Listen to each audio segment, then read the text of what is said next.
Welcome inside, everybody. This episode of Celtics Roundtable is powered by CLNS Media on the CLNS newsfeed. CLNS Media is the leading online provider of audio-video coverage of the Boston Celtics. Evan Valenti with you guys here on a Thursday morning, the night after the Celtics get blown out in Game 1, 117-104. They take a 1-0 deficit into Game 2 in the Eastern Conference Finals. Evan Valenti alongside Matthew Ignal, Jonathan Levy coming at you again after Game 1. A game that we're going to want to quickly forget, I think, and to help us quickly forget about this game, we're going to move back to some draft talk because clearly the buzz still around Boston, amongst your friends, amongst everybody. Everybody's still talking about the fact that the Celtics, for the first time in their history, number 1 overall draft pick. It looks like Markelle Fultz is going to be the guy selected at that pick. And I guess one of the things that flew around the internet today, guys, would you trade Markelle Fultz or the chance to draft Markelle Fultz or whatever you're going to draft one? Who would you even think about trading that for? Because people have thought Jimmy Butler, I don't think so. Paul George, I don't know about that. I know some people are more on that train than not. But I probably wouldn't trade him for either one of those guys. It would take an extreme case for me to get rid of Markelle Fultz. Any one of you have an idea for what that extreme case might be? I've been thinking a lot about this in the last 24 hours because let's go, Markelle Fultz, number 1 overall pick over here. Right. And I don't think there's a player which really makes sense straight up for the number 1 overall pick. So I think if you're the Celtics and you are open to moving this pick, which you at least have to be open to if you're Danny Ainge, you got to go big game hunting, which means we're not just talking about Markelle Fultz. We're talking about this pick, probably next year's Nets pick, maybe some more stuff. And now we're talking about the creme de la creme of NBA young assets. I'm talking about Anthony frickin' Davis. That's a guy who at least there's some possibility of, meaning that you would be able to look at the deal and say, maybe there's reasonable value for both sides. I don't know that New Orleans would ever actually trade this young, amazing player at this point. I'm not saying they should. But if they decide we can't make this work, and we can't get anything for Boogie Cousins, but we can get a king's ransom for Anthony Davis. The Celtics and the Sixers are the only two guys who could even probably make that deal, and the Sixers already got 12 big men, including Joel Embiid. So the Celtics giving up the next pick, this pick, maybe throwing the Memphis pick, maybe throwing in Jaylen Brown too. I don't know what it's going to take, but to me, that's the kind it'd be part of a package for a true young superstar. But we're not talking about I can't find this summer. Place. Like, this isn't realistic this summer, right? I don't know. This was tossed around a little bit. Shout out to Jacob Garcia on our YouTube channel there, one of our last videos where we talked about Markelle Fultz with Lonzo Ball. He threw this out there as like a would you trade for Anthony Davis? Because it seems like the only guy that would make a lot of sense that's like really gettable right now. My question with that is, if you're going to max out Horford, right, and you're going to have him on the roster for 3 years after this year, you already invested $30 million in that spot. My question is, can you play 2 bigs at the same time in this NBA? I don't know if it's really possible. San Antonio Spurs. Yeah, but they're about to get smoked by the Warriors. Yeah, I mean, it could have gone different, but they're still the 3rd best team in the league. I think there's something to be said for that. I think he could zig where other teams are zagging. I don't think there's anything wrong with that. I'm more concerned with getting awesome talent on the Celtics. It's very hard for me to see the New Orleans Pelicans trading Anthony Davis. I think things would need to go south there, maybe for another year. I think they still want to give the fire and ice combination a try. But I like where Levy's head's at there. I mean, it's just hard to see like a match being made just because it's just really difficult to value these guys. Like, I mean, Karl Anthony Towns would be another interesting type of guy. Maybe Nikola Jokic. It just seems like an extremely low odds proposition. I really think you could get away with, first of all, Anthony Davis or Karl Anthony Towns alongside Al Horford. You can still play. They would never get rid of with them. They would never get rid of Towns. Like, there's just no way that would happen. I don't think any of these deals are happening. Yeah. I don't think any of these deals are happening. These teams, I wish they were. I mean, they could do something like where they trade down or like swap places with the Knicks and then Porzingis is somehow involved. But I think that's really unlikely. As well as mentioned, like Carmelo you could substitute him for Porzingis, but that makes about 0 sense for the Celtics. The Anthony Davis stuff, I mean, it just sounds like things that could be revisited at the trade deadline a year from now, 2 years from now. I think right now it's a non-starter. By the way, Keith Smith, Real GM's Keith Smith, says that he polled 17 different front offices, and 15 of the 17, he said, suggested the Celtics should keep the number 1 pick unless they're blown away by an offer. Yeah, because again, it all comes down to everybody's on LeBron's timeline. Mm-hmm. Yeah. We saw that evidence last night. We'll get into that, but yeah, because the game one was there could be other factors involved here, but the reason why you keep number one overall pick because there's nobody that you could probably acquire that would make you on that level. I mean, does it suck to talk about? Absolutely. But is it a reality right now? Yeah, it kind of looks like it. So, get a guy like Markelle Fultz, who's an elite talent, bring him into your locker room, bring him into your culture, let Stevens get a hold of him and mold him a little bit. And then, maybe in a couple of, it's this awful way to think about it, but maybe, it turns into something. I just don't see, after what we saw last night and LeBron basically picking on everybody who ever guarded him last night, I don't know if there is going to be one true answer out there in the NBA. I don't think there is. Well, before we transfer to this game, do we want to talk a little bit about LeVar Ball's appearance on Undisputed yesterday morning? It was, I didn't actually watch it. I read the transcript. It's not a good look. I like LeVar Ball. I like LeVar Ball saying crazy things. Let me be clear. I want LeVar Ball to keep saying crazy stuff. But I don't want him to be dismissive of people, especially when it at least could easily be perceived because it's based on gender or because he doesn't because they said something, not even really put down. It wasn't even a put down about the Big Baller brand. It's on the Herd, right? Yeah. Oh, that's not Undisputed. I'm sorry. I got, there's two. I can't keep up, man. There's too much stuff. What did he do on Undisputed? What did he say on Undisputed? Okay. So it was entertaining, one, because it's LeVar Ball, and it was also just kind of interesting to see what the Ball camp, what sort of message they're pushing. He clearly wants the Celtics to draft Markelle Fultz. He said Markelle Fultz is the perfect pick for them. He said he's the best player. Take him. And then he also said Lonzo Ball will probably not be working out for the Celtics. He'll just be working out for the Lakers. Why would he even work out for the Lakers? I don't even think he'll work out for the Lakers. I highly doubt it. Well, the Lakers want to bring in, again, this is just a rumor, and I can't remember where it's from, but I heard that they want to bring in De'Aaron Fox to go one-on-one against, and that actually sounds kind of hell yeah. Hell yeah. And we just made it up. It's just a way to sort of expose Lonzo Ball because... Do it up. I would love that. Bring in De'Aaron Fox to play Lonzo Ball. De'Aaron Fox made him look bad twice. I love it. Do it. Go ahead. I don't want to talk about LeVar Ball because it's exactly what he's doing. He's doing this for this exact reason, so everybody talks about him. I like his son. I really do. I like his son. I like the way he plays. I hope his son becomes a superstar. I would laugh so hard after LeVar Ball talking about how he was only going to play for the Lakers and blah, blah, blah, blah, the Lakers.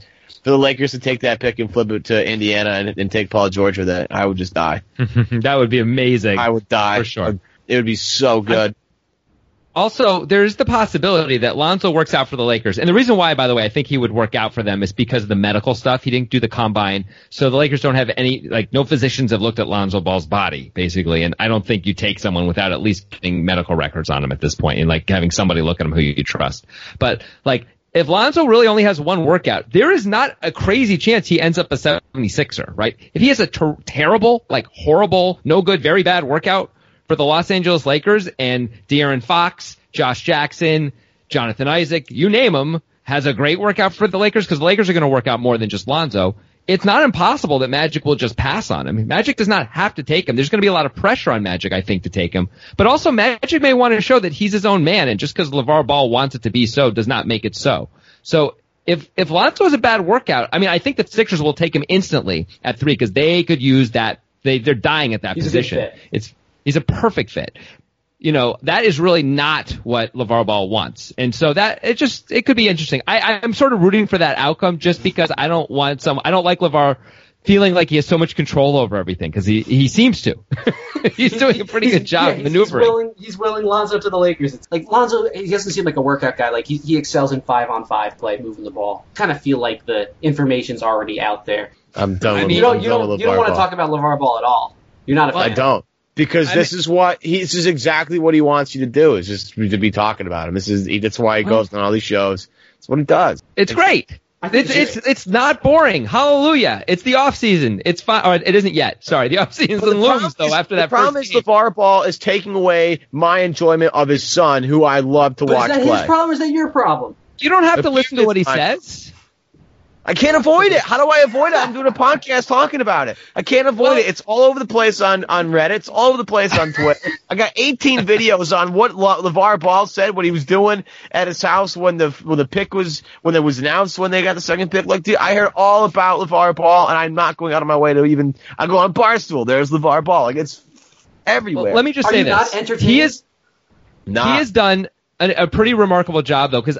If Lonzo doesn't work out for the Celtics, like the Celtics absolutely would have brought Lonzo Ball in, right? If this didn't happen, Fultz is probably their guy, but they would have worked them both out. They would have looked at him very, very closely. They would have done extreme due diligence on Lonzo Ball, and they're much less likely to now. Like, that's kind of incredible that his father, just by moving his lips in front of a camera, has made it much more likely the Celtics will take Markelle Fultz than having even really entertaining Lonzo Ball. That's kind of crazy. It's playoff season, and having the right players on the court will be the key to success. That sharp outside shooter, power rebounder, maybe potentially having Markelle Fultz in the Celtics lineup could be the difference between winning and losing. And business isn't any different. Your company needs the right people to be the best. Where do you go to find the top talent? Well, at ZipRecruiter.com, you can post your job to 100-plus job sites with one click. Then their powerful technology efficiently matches the right people to your position. And right now, the listeners to this podcast can listen and form their own winning team on ZipRecruiter.com for free. Just go to ZipRecruiter.com/sportsfan. That's ZipRecruiter.com/sportsfan. Try it for free. ZipRecruiter.com/sportsfan. All right. Do we want to talk about this game? Yes, we have to. Begrudgingly. 117-104, Cleveland over Boston. It wasn't shocking. Kind of everybody expected it. Boston looked like they didn't have a lot of energy coming out at the beginning of the game. Looked kind of tired. A lot of open shots weren't falling. Meanwhile, Cleveland was getting almost whatever they wanted on offense. And then towards the end of the game, LeBron just picked on whatever matchup he wanted to pick on and attacked Boston at will. I mean, LeBron, again, ridiculous. It seemed like he wasn't trying too hard in this game. 38 points, 9 rebounds, 7 assists. I mean, just another typical LeBron unbelievable game. After the first quarter, the Cavs were out rebounding the Celtics 15-4. The Celtics started 1 for 15 from 3-point range. I mean, that's just open terrible. Shots, though. I mean, they were they got a lot. They missed corner 3 after corner 3. That is actually right. I agree with you. They weren't taking necessarily bad shots. They also missed 3 point-blank layups. Al Horford missed 1. Isaiah Thomas missed 2 in the first half, where there was really nobody guarding them. They just missed them anyway. But at the half, they were being out-rebounded 28-14. The rebounds ended up looking close in the box score because the Cavs stopped playing playing hard. Yeah, I mean, nightmare game for Al Horford, nightmare game for Isaiah Thomas. Isaiah, he hasn't looked totally like Isaiah, I guess, since game 2. Like, he's just not getting to the rim quite as often. He wasn't able to beat, like, bigs off the dribble. But I don't know. He said he was hurting after Game 7. I don't know if he was talking about his mouth specifically or if he was talking about his body's just kind of worn down from this full season. He said he hurt everywhere, I think. I think he just hurt everywhere. These playoffs, and it was 7 games, and you could clearly see it with John Wall. I do wonder if Isaiah Thomas is 100%. I don't at least have a feel for what the Celtics should do at this point. But at least I thought Jalen did the best job on LeBron, maybe. He may have been the best player for the Celtics in this game. He graded out as the best player. He was a +4. And besides Gerald Green, who was a +10 at the end of the game, at least Jalen had good minutes. Like, that's the one thing I tweeted about this. I thought one of the best things about this, and probably the best thing about this game, is we know that Jalen could kind of play in this series. After I thought I defended LeBron as best as he could. He got in his face when he was taking and settling for jump shots. I mean, LeBron eventually is going to be able to back him down. The Celtics are not going to be as successful defensively against this Cavs team. They just can't because the Cavs are too good. Yeah, right. And so today was not a day where that was going to work. They couldn't shoot it all in the first half. They couldn't score to save their lives until the Cavs really stopped trying. And that's okay. That's going to happen. But the Celtics scored 39 points in the first half. It's just not going to do it. It's got to be like 55, I think, to really have a fighting chance. Jalen was great. He led the team in rebounding in only 20 minutes.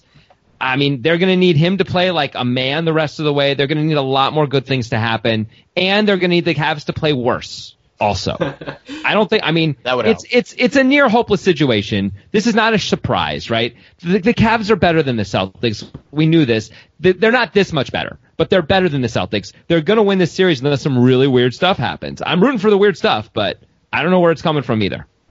Yeah, Cavs are now 33-4 in the East since LeBron James returned to Cleveland, and 16-3 on the road. I fully expect the Celtics to come out at least with more energy in Game 2. They can't let the Cavs play with more hustle than them. Yeah, going to be a tough series for Boston either way. I mean, look, this is all gravy at this point. This has been fun. LeBron is just too good, and I think that most people have accepted that after the Game 1 result. Again, 117-104. Cleveland wins Game 1. Game 2 coming your way Friday night on TNT, 8:30. Should be a fun one. The TD Garden again should be probably going to be a painful game to watch, but hopefully Boston's on a better path, and maybe they might steal this one. If they do, don't let them win Game 2 and see what happens from there. So for Matt Ignal and for Jonathan Levy, I'm Evan Valenti. We'll see you next time on CLNS Roundtable, the Celtics Roundtable podcast on CLNS Media. Yeah, and don't forget, folks, in June of this year, CLNS Media will be launching a new site, and to celebrate it with us, CLNS Media's relaunch, or CLNS Radio's relaunch of CLNS Media, we're going to give away an authentic Bill Russell autograph Spalding. Can we get this? Can I get in on this? Where's Gelso? I got some Gelso about this. I need to get in on this. I need a Bill Russell signed autograph ball. No question about it. You can enter. I guess I'm going to want to follow this along. Enter at clnscontest.com. At clnscontest.com. Contest ends June 7th. Share with your friends and get bonus entries. You want more than one for sure. Again, it's clnscontest.com.